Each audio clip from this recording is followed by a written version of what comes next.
तो आज की इस लेक्चर में हम डिज़ाइन ऑफ कंप्रेशन मेंबर के बारे में पढ़ेंगे। हमें अगर कोई कंप्रेशन मेंबर दे दिया जाए तो उसके बारे में हम इसको किस प्रकार से डिज़ाइन कर सकते हैं। जैसा कि कल के लेक्चर में हमने पढ़ा था स्ट्रेंथ ऑफ कंप्रेशन मेंबर की स्ट्रेंथ हम कैसे फाइंड आउट करते हैं, उसके लिए कुछ स्टेप्स थे जो मैंने कल आपको बताए थे उस वीडियो में। हमारा नेक्स्ट लेक्चर है डिज़ाइन ऑफ कंप्रेशन मेंबर। तो किसी भी कंप्रेशन मेंबर को डिज़ाइन करने के लिए उसके डिज़ाइनिंग के कुछ स्टेप्स होते हैं, उन स्टेप्स के बारे में ही हम पढ़ेंगे। फर्स्ट ऑफ ऑल पहले स्टेप की अगर मैं बात करूं तो पहला स्टेप है हमारा पॉसिबल स्ट्रेस के आधार पर मेंबर का सेक्शनल एरिया ज्ञात करते हैं। इसके लिए अभिकल्पन भार को संभाव्य प्रतिबल से भागकर क्षेत्रफल ज्ञात किया जाता है। इसका मतलब है जो भी हमारी पॉसिबल स्ट्रेसेस होती है उसके बेसिस पर मेंबर का सेक्शनल एरिया फाइंड आउट करते हैं। आफ्टर डैट उसके लिए अभिकल्पन भार, जो भी हमारा डिज़ाइन लोड है, उस डिज़ाइन लोड को पॉसिबल स्ट्रेस से डिवाइड करके क्षेत्रफल ज्ञात किया जाता है। ठीक है, तो आई होप कि पहला स्टेप आपको समझ आ गया होगा। अब नाउ सेकंड स्टेप में हमें क्या करना है। अब स्टील टेबल से सेक्शन का इस प्रकार चयन करते हैं कि क्षेत्रफल आवश्यक क्षेत्रफल के आसपास हो। नेक्स्ट स्टेप में हम क्या करेंगे, जो भी अभी हमने पहले स्टेप में एरिया निकाला है, एरिया फाइंड आउट किया है, उस एरिया के आसपास का कोई सेक्शन हम स्टील टेबल से चयन करेंगे। ठीक है, स्टील टेबल में आपने देखा ही है, स्टील टेबल आपने पढ़ी है। स्टील टेबल में डिफरेंट टाइप्स ऑफ सेक्शन दिए रहते हैं, तो उस सेक्शन के आधार पर ही हम स्टील टेबल से कोई एक सेक्शन का सिलेक्शन कर देंगे। आफ्टर दैट थर्ड स्टेप में हमें क्या करना है, यदि हमारा सेक्शन बिल्ट अप है तो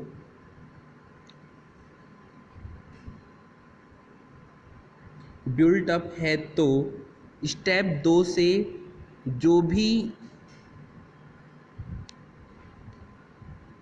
यदि हमारा सेक्शन बिल्ट अप है तो स्टेप 2 से जो भी हमारा सेलेक्टेड सेक्शन का क्षेत्रफल आया है वो हमारा आवश्यक से कम होगा। ठीक है, मतलब जो भी हमने चयन वाला एरिया किया है स्टील टेबल से, वो हमारा चयनित मतलब सेलेक्टेड सेक्शन का क्षेत्रफल आवश्यक से कम होगा। और इसी में ही है, कम क्षेत्रफल होने पर बचा हुआ अतिरिक्त क्षेत्रफल की पूर्ति कवर प्लेट से की जाती है।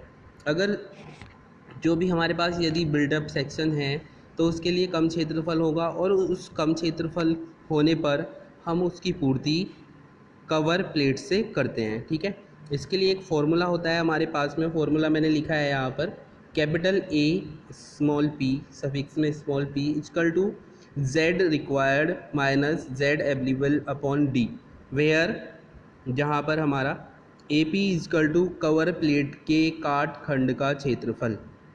ठीक है, means area of cover sectional area of cover plate, and D is खंड की गहराई मीन्स डेप्थ ऑफ सेक्शन, और where Z required equal to जो हमें सेक्शनल एरिया निकालना है, और Z अवेलेबल इक्वल टू जो हमारा स्टील टेबल से सेक्शनल एरिया आया है वो वाला एरिया। ठीक है, now come to fourth point की अगर बात करें, फोर्थ पॉइंट में हमें क्या करना है,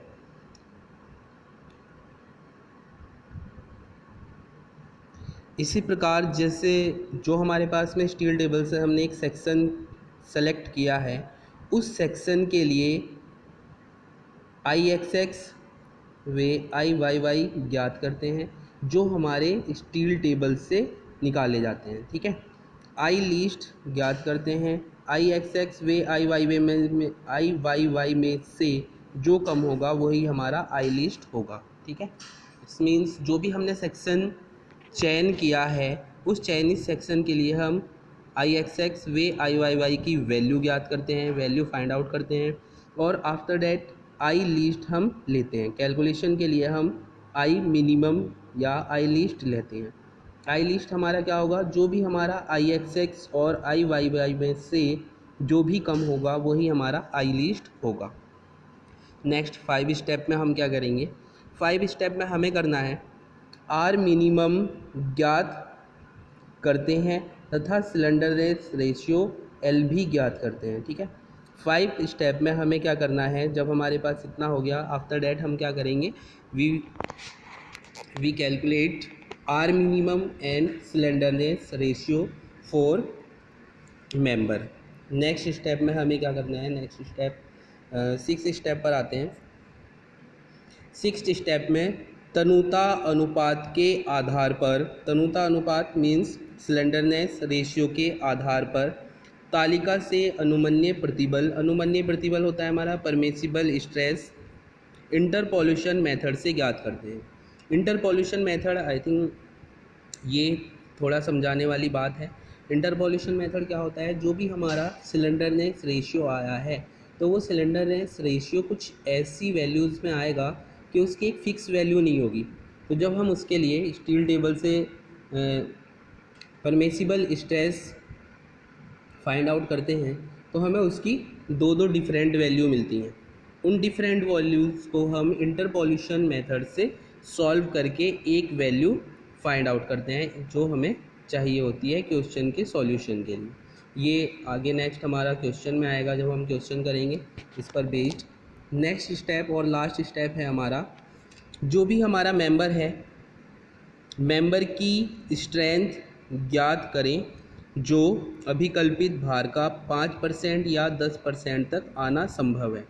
अगर हम मेंबर की स्ट्रेंथ ज्ञात करते हैं आफ्टर दैट, जैसे कल मैंने बताया था मेंबर की स्ट्रेंथ निकालने के लिए एक फार्मूला था, उस फार्मूले से हम स्ट्रेंथ ज्ञात करेंगे मेंबर की। तो मेंबर की जो स्ट्रेंथ हम ज्ञात करेंगे वो हमारा अभिकल्पित भार का 5% या 10% तक संभव है। जो भी हमारा डिज़ाइन लोड है उस डिज़ाइन लोड का 5 या 10% तक ही आना चाहिए, या 10% से अधिक होने पर, अगर वो 10% से अधिक होता है तो उस कंडीशन में हमारा जो डिज़ाइन मेंबर्स है वो इकोनॉमिकल नहीं होगा। और जबकि हमने ये पढ़ा है कि हमें कोई भी चीज़ अगर डिज़ाइन करनी है तो हमें उसमें इकोनॉमी की भी ध्यान रखना है, वो इकोनॉमिकल भी हमारा होना चाहिए। तो जैसे कि मैंने ये सारे स्टेप्स बताए हैं, आपके सामने सभी स्टेप्स हैं, यहाँ पर 7 स्टेप हैं। हमने एक बार मैं फिर दोबारा से रिपीट कर दे रहा हूँ, डिज़ाइन ऑफ कंप्रेशन मेंबर का पढ़ा है हमने। तो किसी भी कंप्रेशन मेंबर का डिज़ाइन करने के लिए हमारे पास में 7 स्टेप्स हैं, जिन 7 स्टेप्स को मैंने स्टेप वाइज आपके सामने डिफ़ाइन किया है। इन सभी स्टेप्स को अप्लाई करके हम किसी भी कंप्रेशन मेंबर का डिज़ाइन ईज़िली कर सकते हैं। ठीक है, तो आई होप कि ये स्टेप्स आप सभी की समझ आ गए होंगे। अच्छे से इस वीडियो को देखें और इसके द्वारा जो भी इसमें समझाया गया है उसके अकॉर्डिंग क्वेश्चन करने की कोशिश करें। ओके।